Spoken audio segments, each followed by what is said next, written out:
Hello hello ഓ എന്താ എവിടെ പുതിയ പുതിയ പണിക്കൊക്കെ പോകാൻ തീരുമാനിച്ചോ? പണിക്ക് പോണേ തൊഴിയൊക്കെ ഉണ്ടല്ലോ. എൻ്റെ പൊന്നു പക്ഷേ ഒരു സെലിബ്രിറ്റിയാണ് ഞാൻ, മനസ്സിലായില്ലേ? സെലിബ്രിറ്റി ആളുകൾ ഒരിക്കലും പണിക്ക് പോകില്ല, മനസ്സിലായോ? എത്ര ആളുകളാണെന്നറിയോ? ഒരു എന്താ പറയുക, ഒരു ജംഗ്ഷനിൽ നിൽക്കാൻ പറ്റാത്ത അവസ്ഥയാണ്, ഒരു കടയുടെ ഫ്രണ്ടിൽ നിൽക്കാൻ പറ്റാത്ത അവസ്ഥ. ഒരു 19 പേര് ഒരുമിച്ച് അങ്ങ് വരിക, ഫോട്ടോ എടുപ്പാണ്. എൻ്റെ പൊന്നെ ഇന്നലെ തന്നെ എന്ന് പറഞ്ഞൊരു കോളേജിൽ കുറേ പിള്ളേർ വന്നിട്ട് നിർബന്ധിച്ച് ഫോട്ടോ എടുത്തു. അവരൊക്കെ പറയണ സെലിബ്രിറ്റിയാണ് നിങ്ങളെന്ന്. സെലിബ്രിറ്റി എന്ന് പറഞ്ഞാൽ വേറെ സെലിബ്രിറ്റി അല്ല, സൂപ്പർ സ്റ്റാർ സെലിബ്രിറ്റി അഭിലാഷ് ടാട്ടയെന്ന് വെച്ചാണ് ഫോട്ടോ എടുക്കുന്നത്.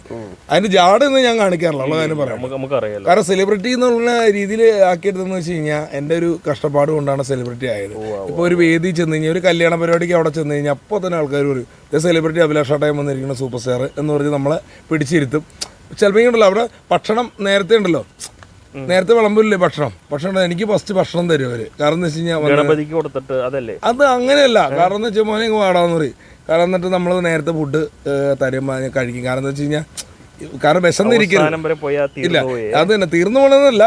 കാരണം ഞാനിങ്ങനെ ഇരിക്കില്ല, അപ്പോൾ അവർ പറയും വാ ഭക്ഷണം കഴിക്കാമെന്ന് പറയും. അങ്ങനെ നേരത്തെ ഭക്ഷണം തരും. കാരണം അപ്പോൾ ഞാൻ ചിന്തിച്ചു സെലിബ്രിറ്റി അതിൻ്റെ ഒരു ഗുണം. കാരണം ബാക്കി എല്ലാവരും കല്യാണ വീട്ടിലുള്ള പെണ്ണ ചെറുക്കൻ എല്ലാവരും വിശന്നിരിക്കുമായിരിക്കും. പക്ഷെ ഞാൻ ആ പ്രദേശത്ത് വരുന്നത് ഭക്ഷണം കഴിക്കാം. അങ്ങനെയാണ്. എന്തായാലും വേറെ കാര്യം പറയാം, സെലിബ്രിറ്റിയാണ്, സെലിബ്രിറ്റിയാണ്. സെലിബ്രിറ്റി